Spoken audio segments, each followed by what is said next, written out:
Hello my dear students, இந்த வீடியோவில் நம்ம என்ன டாபிக் பார்க்க போகிறோம் அப்படின்னா CPU ஷெடியூலிங் தான் பார்க்க போகிறோம். ஆப்ரேட்டிங் சிஸ்டமில் செகண்ட் யூனிட்டில் ரொம்பவே இம்பார்ட்டண்டான சம்ஸ் கொஷின் அப்படின்னா CPU ஷெடியூலிங் தான். அதில் நிறைய அல்காரிதம் இருக்குது. ஃபர்ஸ்ட் அல்காரிதம் FCFS தான் பார்க்க போகிறோம். First come first served algorithm தான் பார்க்க போகிறோம். இது ப்ராப்ளம் தான். ப்ராப்ளம் எப்படி கொடுப்பாங்க? ஒரு ப்ராசஸ் ஐடி கொடுத்துருவாங்க, அரைவல் டைம் கொடுத்துருவாங்க, பர்ஸ்ட் டைம் கொடுத்துருவாங்க. இப்போ நம்ம என்ன பண்ணணும் அப்படின்னா இதுக்கு FCFS யூஸ் பண்ணி ஷெடியூலிங் போடணும். யார் ஃபர்ஸ்ட் வருவா, யார் செகண்ட் வருவான்னு சொல்லணும். ஓகேவா? இதுக்கான சொல்யூஷன் இப்போ பார்ப்போம் வாங்க. ஃபர்ஸ்ட் சொல்யூஷனுக்கு நம்ம என்ன சொல்லணும்னு பார்த்தோம் அப்படின்னா கேன் சார்ட் போடணும். கேன் சார்ட்னா என்ன அப்படின்னா ப்ராசஸ் ஷெடியூலிங்ல எது ஸ்டார்டிங் ப்ராசஸ் எது ஃபினிஷிங் ப்ராசஸ்னு நம்ம சொல்றது தான் கேன் சார்ட்னு சொல்வோம். ஓகேவா? எது முதல்ல ஆரம்பிக்குது எது முதல்ல முடியுது இதை சொல்றது தான் கேன் சார்ட். ஓகே, இதை எப்படி நம்ம டிரா பண்ணணும்னு இப்போ பார்க்கலாம் வாங்க. ஃபர்ஸ்ட் என்ன பண்ணணும் அப்படின்னா டயக்ராம் தான் டிரா பண்ண போறோம். என்ன ஆகும் அப்படின்னா இங்கே பாருங்க, முதல்ல நம்ம ஷெடியூலிங் போடுறதுக்காக டயக்ராம் போட்டுக்கிறோம். ஓகேவா? ஃபர்ஸ்ட் ப்ராசஸ் போட போகிறோம். எப்பவுமே ப்ராசஸ் 0 டைம்லேருந்து தான் ஸ்டார்ட் ஆகும். ஸோ 0 போட்டுக்கிறோம். இப்போ என்ன பண்ணணும் அப்படின்னா வேல்யூவில் செக் பண்ணணும். அரைவல் டைமில் யார் அரைவல் டைமில் 0ல் இருக்கான்னு பார்க்கணும். 0ல் யார் இருக்கா? P3 ப்ராசஸ் இருக்காங்க. அப்போ P3 ப்ராசஸ் 0 அரைவல் டைமில் இருக்காங்கன்னு போட்டுக்கணும். அவங்களுடைய பர்ஸ்ட் டைம் பார்க்கணும். P3யோட process time arrival time 0, burst time என்ன இருக்கு? 2 இருக்கு. அப்போ நமக்கு டைமிங் எவ்வளோ போகும் அப்படின்னு பார்த்தோம் அப்படின்னா 2 வரையும் போவாங்க. ஓகேவா? இப்படி தான் கேன் சார்ட் டிரா பண்ண ஸ்டார்ட் பண்ணணும். ஓகே, செகண்ட் நான் பார்க்க போறேன். செகண்ட் யாருடைய ப்ராசஸ் கம்மியா இருக்கு நான் பார்க்கணும் அப்படின்னா 3 தான் இருக்காங்க. ஓகே, இப்போ எனக்கு என்ன ஆயிடுச்சு? P3 கம்ப்ளீட் ஆயிடுச்சு. ஓகேவா? நெக்ஸ்ட் யாரை பார்க்குறேன்? P3 இங்க P1 என்ன இருக்கு? 3 அரைவல் டைம்ல இருக்காங்க. ஓகேவா? அப்போ 2 அரைவல் டைம்ல எனக்கு யாருமே இல்லை. 3ல இருந்து தான் என்ன பண்றாங்க அப்படின்னா ஸ்டார்ட் பண்றாங்க. ஓகேவா? ஸோ 3ல இருந்து ஸ்டார்ட் பண்றதுனால இந்த 2 அரைவல் டைம் எனக்கு எப்படி இருக்குன்னு பார்த்தோம்னா ஐடியல் டைமா இருக்கும். அதாவது எந்த ஒர்க்ஸ்மே இல்லாம இருக்கும். ஓகேவா? இப்படி தான் இப்போ போடணும். இப்போ 3ல எனக்கு யார் ஸ்டார்ட் பண்றான்னு பார்த்துருக்கோம். P1 ப்ராசஸ் ஸ்டார்ட் பண்றாங்க. அப்போ P1 என்ன பண்ணிக்கணும் அப்படின்னா டயக்ராம்ல போட்டுக்கணும். இதோடைய எண்டிங் டைம் என்னவா இருக்கும்? P1 எவ்வளோ பர்ஸ்ட் டைம்ல இருக்கு? 4 இருக்கு. அப்போ ஆல்ரெடி இருக்க இந்த 3யோட +4 பார்க்கணும். அப்போ 3 + 4 நமக்கு எவ்வளோ வரும்? 7 வரும். ஓகேவா? இங்க வேணாலும் நோட் பண்ணிக்கோங்க சின்னதா. இப்போதைக்கு நான் உங்க ஐடென்டிஃபிகேஷனுக்காக சொல்றேன். ஸோ 4 + 3 நமக்கு என்ன வந்துருச்சு? 7 வந்துருச்சு. ஓகேவா? நெக்ஸ்ட் ப்ராசஸ் நான் பார்க்க போறேன். இப்போ எனக்கு ப்ராசஸ் 1 கம்ப்ளீட் ஆயிடுச்சு. நெக்ஸ்ட் யார் அரைவல் டைம் கம்மியா இருக்கான்னு பார்க்கணும். அரைவல் டைம் நெக்ஸ்ட் யார் கம்மியா இருக்கா? P5 ப்ராசஸ் தான் வச்சிருக்காங்க. ஓகேவா? P5 ப்ராசஸ் எவ்வளோ வச்சிருக்காங்க? 4 வச்சிருக்காங்க. ஓகே, அந்த 4 எனக்கு எதுக்குள்ள வரும்? இந்த 3 to 7 அரைவல் டைம்குள்ள தான் வரும். அப்போ அவங்க கியூக்குள்ள தான் இருக்காங்க. ஓகே, அப்போ நான் P5 ப்ராசஸை இங்கே போடலாம். ஓகே, நெக்ஸ்ட் இதில் நான் P5 ப்ராசஸ் போட்டுக்கிறேன். அவங்களுடைய பர்ஸ்ட் டைம் நான் இப்போ போடணும். பர்ஸ்ட் டைம் எவ்வளோ இருக்கு? 3 இருக்கு. அப்போ நான் என்ன பண்ணணும்? 7 + 3 ஆட் பண்ணணும். 7 + 3 போட்டோம்னா நமக்கு வேல்யூ என்ன? 10 வரும். ஓகேவா? அப்போ எனக்கு டைமிங் கொடுத்துருச்சேன். P5 எப்போ கம்ப்ளீட் ஆகும்? 10ல தான் கம்ப்ளீட் ஆகும். நெக்ஸ்ட் ப்ராசஸ் பார்க்க போறேன். நெக்ஸ்ட் ப்ராசஸ் 5 இருக்கு அரைவல் டைம். ரெண்டு பேருக்குமே 5 தான் இருக்கு. P2 ப்ராசஸ்க்கும் 5 தான் இருக்கு, P4 ப்ராசஸ்க்கும் 5 தான் இருக்கு. இப்படி ரெண்டு டைமும் சேமா இருந்தா நான் எதை ஃபர்ஸ்ட் எடுத்துக்கிறது? அதாவது கியூல எனக்கு P2வும் இருக்காங்க, P4ம் இருக்காங்க. யாரை ஃபர்ஸ்ட் எடுத்துக்கணும் அப்படின்னா அரைவல் டைம் பேஸ் பண்ணி தான் இந்த FCFSல எடுத்துக்கிறோம். ஓகேவா?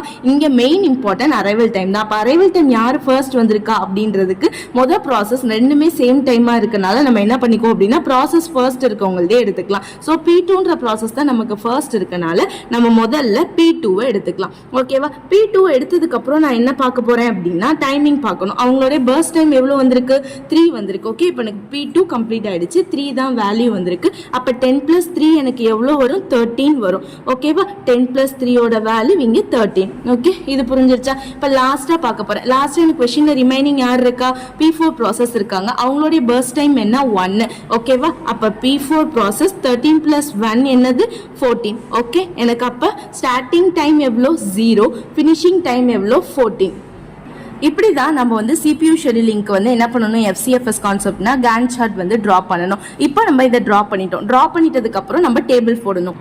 இப்போ பாருங்கம்மா, நான் டேபிள் போட்டுட்டேன். டேபிளில் என்னெல்லாம் ப்ரெசென்ட் ஆயிருக்கணும்னு பார்த்தோம்னா, first process ID, arrival time, burst time. இது நமக்கு கொஸ்டினில் கொடுத்துருப்பாங்க. அந்த கொஸ்டினை அப்படியே ட்ரா பண்ணிக்கணும். நெக்ஸ்ட் நமக்கு என்ன போடணும் அப்படின்னா, கம்ப்ளீஷன் டைம் போடணும். எந்த டைமில் எனக்கு ப்ராசஸ் கம்ப்ளீட் ஆயிருக்கு ஒவ்வொரு ப்ராசஸ்ன்றது completion time. Next waiting time. Waiting time எப்படி கண்டுபிடிக்க முடியும் அப்படின்னா, formula turn around time minus burst time. அதாவது டர்ன் அரவுண்ட் டைம்ல இருந்து பர்ஸ்ட் டைமை மைனஸ் பண்ணால் நமக்கு வெயிட்டிங் டைம் எவ்வளோ நேரம் ஒரு ப்ராசஸ் வெயிட் பண்ணிருக்கு ஷெட்யூல்ல இன்வால்வ் ஆகிறதுக்குன்னு நம்ம கண்டுபிடிச்சிடலாம். Next turn around time. Turn around time எப்படி கண்டுபிடிக்கணும் அப்படின்னா, நம்மளுடைய கம்ப்ளீஷன் டைம்ல இருந்து அரைவல் டைமை மைனஸ் பண்ணோம் அப்படின்னா டர்ன் அரவுண்ட் டைம் கிடைச்சிடும். ஓகே, இது ரெண்டு ஃபார்முலா. இது ஞாபகம் வச்சா நம்ம சம் ஈஸியா போட்டுடலாம். இப்போ பாருங்க, கம்ப்ளீஷன் டைம். கம்ப்ளீஷன் டைம்னா என்னன்னு சொல்லியிருக்கோம், ஒவ்வொரு ப்ராசஸ் எங்க கம்ப்ளீட் ஆயிருக்கோ அதுதான் கம்ப்ளீஷன் டைம்னு சொல்லுவோம். இப்போ இங்க பாருங்க, நம்ம கேன் சாட்ல இருந்து அதை எடுத்து போட போறோம். எனக்கு P3ன்ற ப்ராசஸ் வந்து எங்க கம்ப்ளீட் ஆயிருக்கு, 2ல கம்ப்ளீட் ஆயிருக்கு. P1ன்ற ப்ராசஸ் 7ல கம்ப்ளீட் ஆயிருக்கு. P5 10,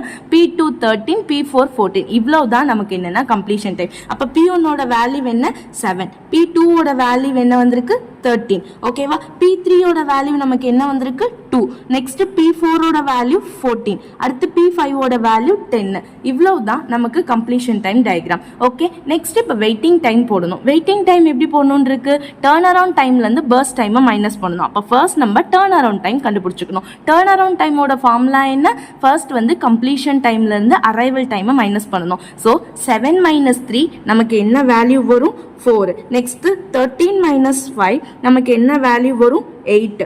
நெக்ஸ்ட் 2 - 0 நமக்கு 2 தான் வரும். 14 - 5 நமக்கு வேல்யூ 9 வரும். 10 - 4 நமக்கு வேல்யூ 6 வரும். இவ்வளவுதான் டர்ன் அரவுண்ட் டைம். இப்போ என்ன பண்ணலாம், வெயிட்டிங் டைம் ஈஸியாக கண்டுபிடிக்கலாம். ஏன்னா டர்ன் அரவுண்ட் டைம்ல இருந்து பர்ஸ்ட் டைமை மைனஸ் பண்ணணும். டர்ன் அரவுண்ட் டைம்ல இருந்து பர்ஸ்ட் டைமை மைனஸ் பண்றேன். 4 - 4 வந்து எனக்கு 0, 8 - 3 வந்து எனக்கு 5, 2 - 2 0, 9 - 1 8, 6 - 3 எனக்கு 3. ஓகேவா, இவ்வளவுதான் எனக்கு வெயிட்டிங் டைம். ரொம்பவே சிம்பிள் FCFS போடுறது. ஓகேவா, இப்போ எனக்கு என்ன பண்ணிட்டேன், வெயிட்டிங் டைமும் கண்டுபிடிச்சிட்டேன், டர்ன் அரவுண்ட் டைமும் கண்டுபிடிச்சிட்டேன். அதோடைய வேல்யூஸ் எவ்வளோன்னு போடணும். வெயிட்டிங் டைமோட வேல்யூ எவ்வளோ, டர்ன் அரவுண்ட் டைமோட வேல்யூ எவ்வளோ ஃபைனல் சொல்யூஷன்ல. வெயிட்டிங் டைமோட வேல்யூ எப்படி போடணும் அப்படின்னா, டோட்டலாக வெயிட்டிங் டைம்ல எவ்வளோ வேல்யூ இருக்கோ அதை ஆட் பண்ணி டிவைடட் பை எத்தனை நம்பர் ஆஃப் ப்ராசஸ் இருக்கோ அத்தனை போடணும். ஸோ 5 + 8 + 3 நமக்கு எவ்வளோ வரும் 16 வரும். ஸோ 16 டிவைடட் பை 5 போடணும். ஓகேவா, மொத்தம் 5 ப்ராசஸ் இருக்கு. இதுக்கு நமக்கு என்ன வேல்யூ வரும் அப்படின்னா 3.2ன்னு வரும். Okay, next turn around time அதே மாதிரி இந்த வேல்யூலாம் ஆட் பண்ணி டிவைடட் பை 5 போடணும். நமக்கு வேல்யூ எவ்வளோ வரும் அப்படின்னா 29 டிவைடட் பை 5 போடுவோம். வேல்யூ நமக்கு 5.8 வரும். ஓகேவா, இதை நம்ம எப்படி மென்ஷன் பண்ணணும் அப்படின்னா, ஷெடியூலிங்ல மில்லி செகண்ட்ல தான் நம்ம ஷெடியூலிங் ப்ராசஸ் எல்லாத்தையுமே மென்ஷன் பண்ணுவோம். ஸோ ஃபைனலாக மில்லி செகண்ட் நமக்கு மென்ஷன் பண்ணிடணும். இவ்வளவுதான் first come first served process. ஓகேவா, CPU ஷெடியூலிங்ல முதல்ல யார் உள்ள வராங்களோ அவங்க தான் ஃபர்ஸ்ட் பெர்ஃபார்ம் பண்ணுவாங்கன்ற எக்ஸாம்பிள் தான் இந்த FCFS ப்ராசஸ். இந்த வீடியோவில் ஏதாவது டவுட் இருந்தால் கமெண்ட் செஷனில் கேளுங்க. ரொம்பவே இம்பார்ட்டன்ட் இந்த டாப்பிக்கில் அப்படின்னா கேன் சார்ட் தான். கேன் சார்ட் நம்ம போட்டுட்டோம் அப்படின்னாலே நமக்கு ப்ராசஸ் மற்றதெல்லாம் போடுறது ரொம்பவே ஈஸி, டேபிள் போட்டு வேல்யூ கண்டுபிடிக்கிறது. ஸோ கேன் சார்ட் ஏதாவது இருக்குது, டவுட் இருக்குது இந்த போடுறதுக்கு அப்படின்னா கமெண்ட் செஷனில் கேளுங்க, சொல்லித்தரேன். தேங்க்யூ.